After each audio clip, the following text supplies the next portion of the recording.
सो अभी हमने न्यूज़ में देख रहे हैं कि एक साइक्लोन चल रहा है बहुत न्यूज़ में, cyclone Shakti. Okay, and IMD Indian meteorological department ने भी वार्निंग दी है to the state of Maharashtra also and to the state of Gujarat also. तो वेस्ट कोस्ट पे जो वेस्ट कोस्ट है उस पे साइक्लोन्स की फ्रीक्वेंसी रेगुलरली बढ़ती जा रही है and that is a cause of concern and majorly because of climate change. और इस पे मेंस में भी क्वेश्चन आ चुका है और प्रीलिम्स में भी क्वेश्चन आ चुका है। Okay, so today we are going to learn a very important concept that is naming of cyclones. Cyclones का नाम कैसे रखा जाता है, क्या ये रैंडमली रखा जाता है या फिर ये प्री प्लान्ड एक स्ट्रेटजी होती है, एक सिस्टम होता है, एक प्रोसीजर होता है जिससे इनका नाम ऑटोमेटिकली चेंज होता रहता है। Because you must have seen cyclone Amphan, cyclone Biparjoy, cyclone Fengal, cyclone Agni, isn't it? तो ये किस तरह से नाम आ रहे हैं, we are going to learn that. Okay, why it is important? क्योंकि यूपीएससी प्रीलिम्स, यूपीएससी ये सीएपीएफ का पेपर है। सीएपीएफ 2021 में ये पेपर आया था कि साइक्लोन ताऊ टी वॉज नेम्ड बाय, कंट्रीज का नाम लिखा है। इन केस ये भी पॉसिबल है कि प्रीलिम्स 2026, यूपीएससी प्रीलिम्स 2026 के अंदर there is a question, consider the following statements about the tropical cyclones, and one of the statements can be that cyclone Shakti, which emerged in the western part of western coast of India near the state of Maharashtra and Gujarat, was named by, और country का नाम लिख सकते हैं जो Indian ocean के अंदर है। So with that, let's learn about कि cyclones का naming कैसे रखा जाता है। Why this is very important? Because what I have noticed is that कि जो even the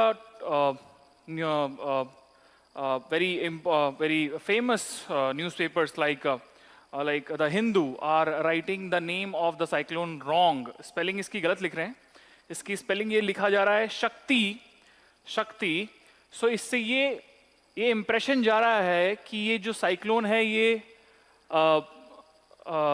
इंडिया ने ये नाम दिया है। Okay, because if we see the Shakti, it's a Hindi name, so हमें ये लगता है कि ये नाम इंडिया ने दिया है। But this name, the spelling is wrong.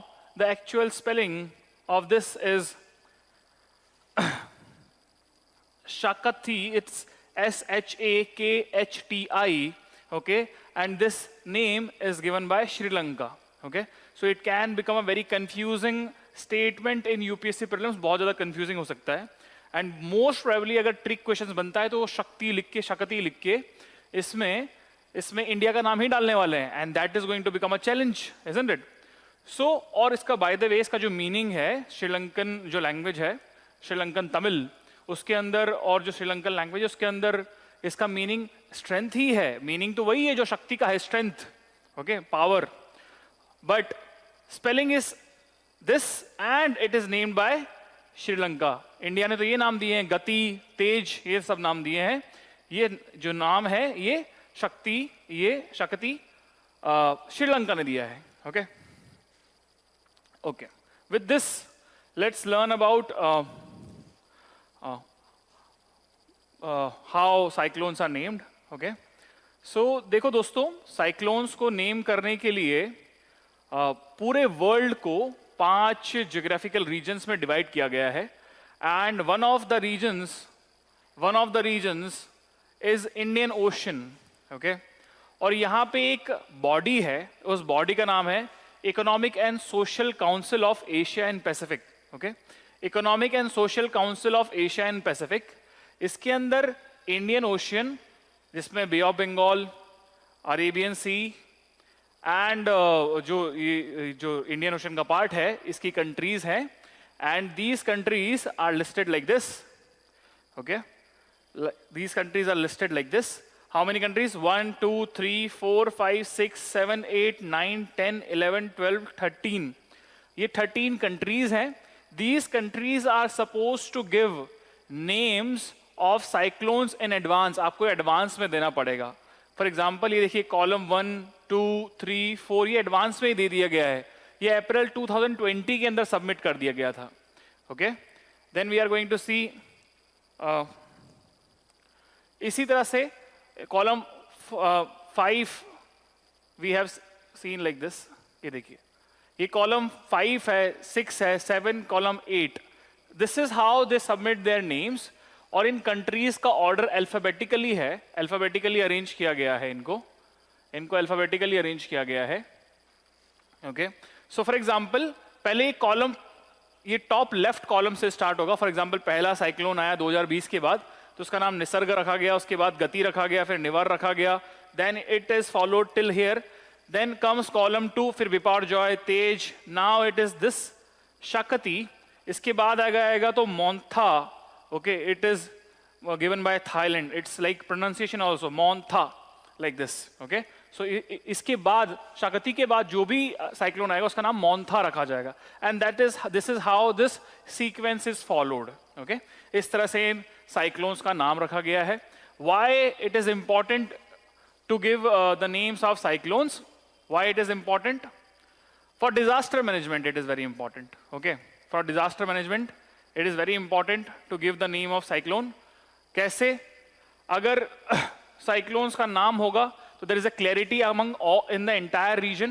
For example, Shakti is the name which is being जो न्यूज़पेपर्स में होगा वार्निंग के लिए, वो फॉर एग्जाम्पल पाकिस्तान के अंदर भी होगा, इंडिया के अंदर भी होगा, श्रीलंका के अंदर भी होगा, isn't it? बांग्लादेश के अंदर भी होगा. सो डिजास्टर मैनेजमेंट में एक कंबाइंड एफर्ट डाला जा सकता है. Okay, second thing is awareness among people. हो सकता है कि सब लोग साइक्लोन्स को रीजनल अलग अलग नाम से, कोई उसको तूफान बोलता हो, कोई उसको क्या बोलता हो. सो अगर national disaster management authority NDMA को कुछ गाइडलाइंस देने हो, isn't it? If they have to take some structural measures, some capacity building measures, then there has to be a common name. एक common नाम होना बहुत जरूरी है कि we are fighting this, these measures are being taken to fight or to resist from cyclone Shakti, cyclone Biparjoy, cyclone Fenegal, cyclone Asna, cyclone Tej. Okay, and for example a single cyclone is impacting 2 or more countries, तो उन दोनों को impact किया जाएगा. Okay, that is why it is very important. Okay, see, The Hindu, there are famous, these are famous newspapers, that is The Hindu, the Indian Express, Mint, Hindustan Times. They are using the name Shakti. That is not the correct spelling of this cyclone. The correct spelling, see, IMD shows cyclone Shakti warning. This screenshot of The Hindu was taken just before this class, okay, few minutes before this class. Okay, this is like but the actual name is SHAKHTI. This is the spelling which is submitted by Sri Lanka. Okay, so it is very important from prelims point of view कि हमें actual नाम पता हो और वो ये नाम कौन सी country ने दिया है. This is also important because UPSC is following this trend. वो एक ये trend follow कर रहे हैं. country, किस country ने इस cyclone का नाम दिया है. Okay, so there is a possibility कि future में वो इसी साइक्लोन शक्ति से पूछ लें. And in the examination hall अगर आप बहुत ज्यादा प्रिपेयर्ड नहीं हैं तो there is a possibility that you mistake the name to India कि यार ये शक्ति नाम तो इंडिया का लग रहा है. Okay, and then we commit the mistake. Okay, so the name is given by Sri Lanka, the meaning is the same, the strength. Okay, and the spelling is SHAKHTI. All right, so this is how What did we learn today? कि पूरी दुनिया को the entire world उसको 5 regions में divide किया हुआ है. पूरी world को 5 regions में divide किया हुआ है. What are those 5 regions? There are 5 tropical cyclone regions bodies जिसके अंदर they are responsible for naming the cyclones in that region. For example, the Atlantic Ocean, the South China Sea, the Eastern Pacific, the Western Pacific, South China Sea, the Indian ocean region. Okay, तो हमारी body का नाम क्या है? World meteorological organization, economic and social council of Asia and pacific panel on tropical cyclones. ये हमारे reason वाला body है. तीसरा पॉइंट, इसमें कितने कंट्रीज आते हैं? हमने देखा 13 कंट्रीज आते हैं. Okay, and they have to give the names in advance. Okay, alphabetically countries को अरेंज किया गया है and they submit their names. Okay, we learn this. Right? Then we saw why it is important to have a common name of the cyclone in the region for disaster management, for mitigation, for adaptation, okay, for combined efforts. It is very important. तो ये चीज बहुत important है, इसको याद रखिएगा frequently. Another thing, mains के अंदर क्वेश्चन आ रहा है, the frequency of cyclones in the Arabian Sea is increasing, तो you can give the example of Shakti. Okay, all the very best, thank you.